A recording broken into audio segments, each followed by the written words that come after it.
Camping alone in the wilderness had always been my way of disconnecting. No cell service, no distractions, just me, the forest, and the quiet. This time, I had set up camp deep in the backcountry near Mount Rainier, far from any official sites or trails. I wasn't expecting to see another human for miles. The first 2 days were peaceful.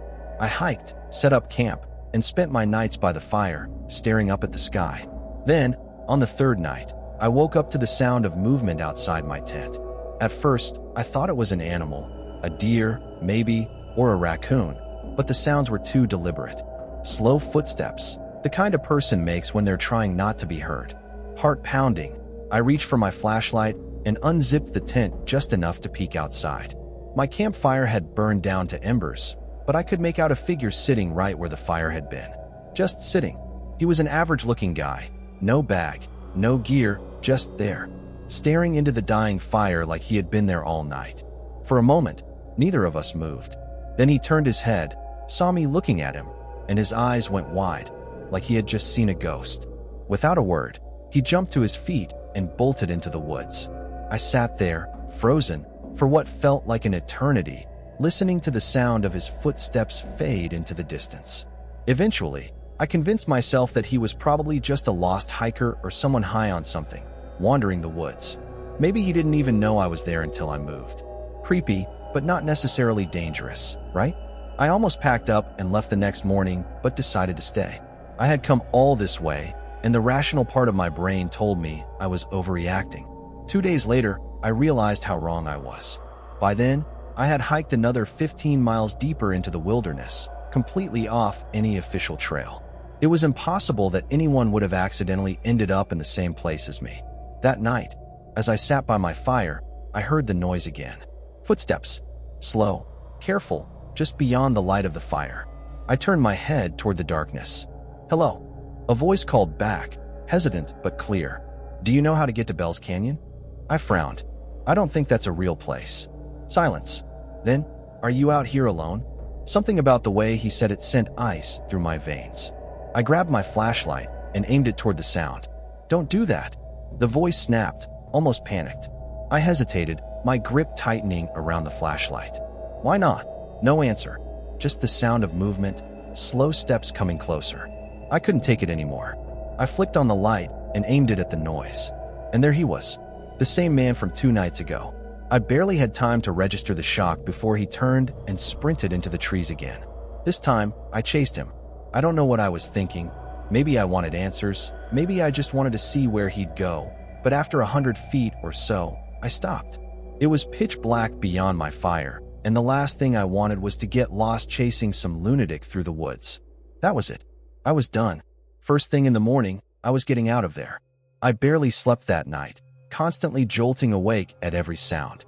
The feeling of being watched was suffocating. The next morning, I packed up and started hiking back, keeping an eye on my surroundings. I took the long way back, doubling back, changing directions randomly, anything to make sure no one was following me. But that first night of hiking out, I woke up to the sound of footsteps circling my tent. Slow, deliberate. I held my breath, knife clutched in my shaking hands. But when I finally mustered the courage to look outside, there was nothing. The second night, it got worse. At first, it sounded like an animal in the distance. A low, guttural howling. But as I listened, I realized something was off. It was too unnatural, too rhythmic. Almost like a person imitating an animal. The sound grew closer.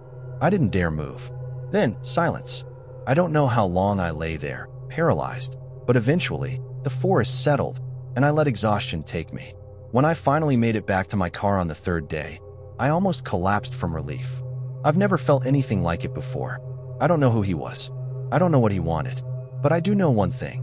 He was following me, and I still have nightmares about what might have happened if I hadn't left when I did.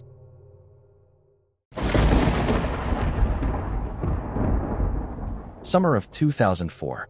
My family was supposed to vacation in Kennebunkport, Maine. My dad, caught up in meetings, would be driving up from Manhattan a few days after us, so it was just my mom, my younger brother, my sister, and me, 14 years old and already dreading the long car ride. The drive was uneventful, but a series of delays meant we arrived much later than planned, well past dark. We had rented a house for the trip, but the owners had already gone to bed, and they were strict about key pickup times. No key, no entry. My mom, completely unfazed, decided we'd grab dinner while figuring things out. She called my dad, who tried booking a last-minute hotel from New York, but, unsurprisingly, everything in town was full. The plan became simple: eat dinner, then drive to the nearest town to find a place to stay. That's when he showed up. A man, friendly and well-dressed, approached my mom while we were eating. He seemed like any other vacationer. Preppy, clean-cut, totally unassuming. Just a friendly local making conversation. I barely paid attention until I heard him say, "I have a big house with a guest house.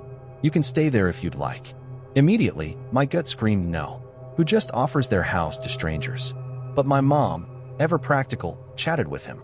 He claimed to work in finance, and she, also in finance, asked him just enough to decide he wasn't full of it.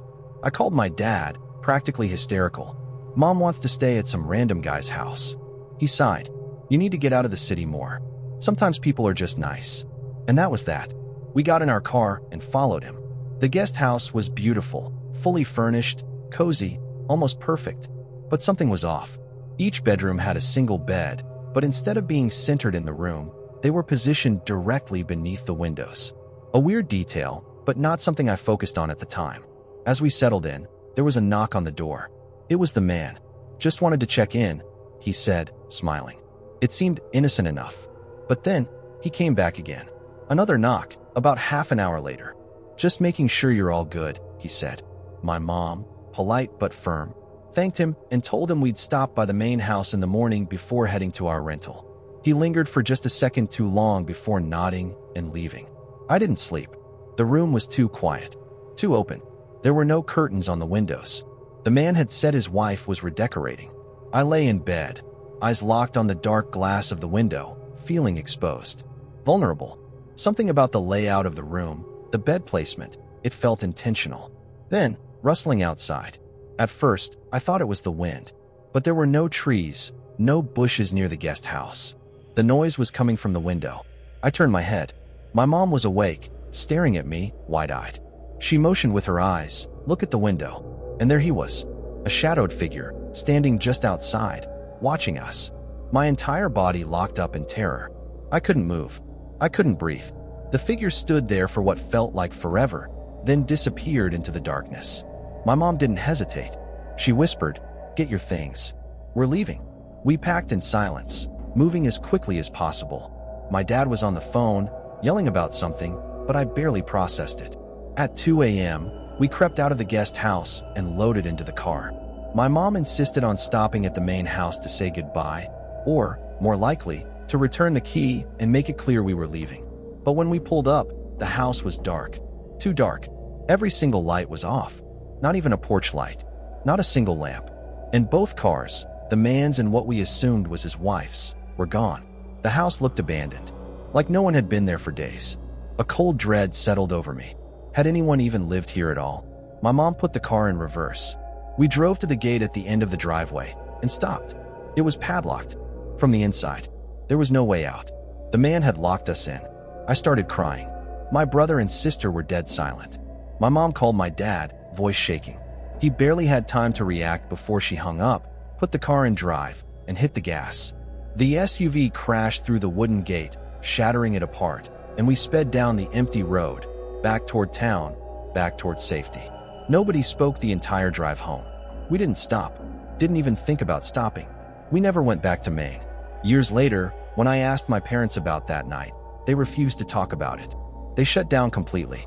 But one night, a family member, drunk, let something slip. "They didn't tell you?" He looked at me, eyes dark. The actual owners of that house were on vacation. I never asked anything else, and I don't think I want to know the answer.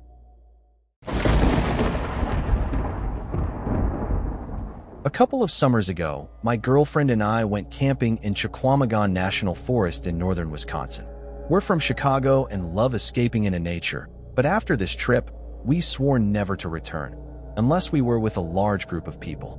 Our plan was simple: hike 15 miles along the North Country Trail, camp overnight at a remote shelter, then hike back the next day. The North Country Trail is like the Appalachian Trail, but far less traveled.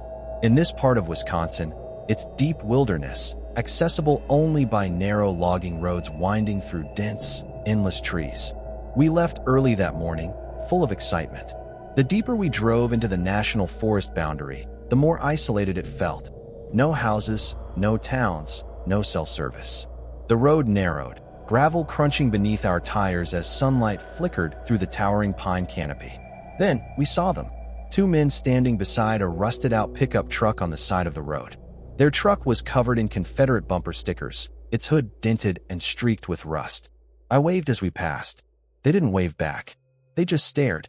It wasn't just a glance, it was lingering, watching, as if they were waiting for something. I checked my rearview mirror as we drove past. They were still staring. A few seconds later, I checked again. They were now facing our direction. Something about it put me on edge, but I shook it off. My girlfriend and I even joked about it. "Welcome to the middle of nowhere," she said, laughing nervously. 15 minutes later, we reached the trailhead. No other cars. No signs of life. Just an empty dirt lot, swallowed by trees. It was perfect. Or at least, we thought it was. We started our long hike through the thick, overgrown forest. The air smelled of pine and damp earth. The sun barely cut through the towering trees, casting everything in a shadowy green glow. It was peaceful, but at the same time, it felt too quiet. After 8 hours of hiking, we finally reached our campsite, a wooden backpacking shelter with a fire ring. Instead of staying in the shelter, we decided to set up our tent in a small clearing about 100 feet away. As the sun dipped below the trees, we sat by the fire, eating our dehydrated meals and passing around a Nalgene bottle filled with wine. It was perfect. But then, something changed. A shift in the air. A heaviness. My girlfriend was unusually tense, glancing over her shoulder as if she expected to see something. I tried to brush it off as just first night in the woods anxiety, but something about the way the trees pressed in around us made me uneasy too. Still, we climbed into our tent, exhausted. The fire burned down to embers, and the forest wrapped around us in total blackness. I don't know what time it was when I woke up, but the sound was impossible to ignore. Thud. A heavy, deliberate sound. Thud. Like someone was banging two logs together. I held my breath. My girlfriend's hand clamped onto my arm. She was awake too. The sound came again. Rhythmic. Slow. Close. I whispered, "An animal?" She shook her head. This wasn't rustling. This wasn't normal. Then whispers. Distant. Low. Unintelligible. But definitely voices. I felt my stomach drop. We were deep in the wilderness. No one else was supposed to be out here. We sat frozen, listening. The voices didn't get closer, but they didn't go away. Whoever they were watching us. We didn't move for the rest of the night. At first light, we cautiously unzipped the tent. I scanned the trees, heart pounding, expecting to see someone standing there. Nothing. I let out a breath I hadn't realized I was holding. Maybe we had just imagined it. Maybe we were being paranoid. Then my girlfriend screamed. I turned to look at the shelter. Someone had carved a message into the wood. Kill. The letters were fresh, jagged gouges in the wall. Below them, axe marks, wild slashes into the wood, deep enough to splinter it. I looked down. Wood shavings. Fresh. Scattered across the ground. Someone had been standing right here. While we were sleeping, we didn't talk. We just grabbed our gear and ran. Almost jogging back through the forest, throwing nervous glances over our shoulders every few seconds. The whole way back, I kept expecting to see someone watching us from the trees. Finally, after what felt like forever, we saw the trailhead. I felt a wave of relief until I saw my car. Something was wrong. The windshield wiper was bent straight up, and something was stuck to it. We got closer. Blood smeared across the windshield and impaled on the wiper. A dead squirrel. Its tiny body was twisted unnaturally, its fur matted with blood. Clumps of hair and flesh stuck to the glass. My girlfriend gasped, stepping back. I didn't even think. I threw our packs in the trunk and slammed the doors shut. I tore out of that lot, leaving the squirrel still clinging to the windshield. I kept checking the rearview mirror, expecting to see someone standing at the edge of the forest. But there was nothing. Only a cloud of dust swallowing the road behind us. We didn't stop until we reached a gas station hours away. Hands shaking, I grabbed a wad of newspaper and peeled the squirrel off the wiper. The blood had dried into the cracks of the windshield. We drove the rest of the way home in silence. That was the last time I ever camped in northern Wisconsin, and I don't plan on going back. Thanks for joining me on this journey through the strange and unexpected. If you enjoyed the story, hit that like button, share with fellow curious minds, and don't forget to subscribe for more. Until next time, stay curious, stay intrigued,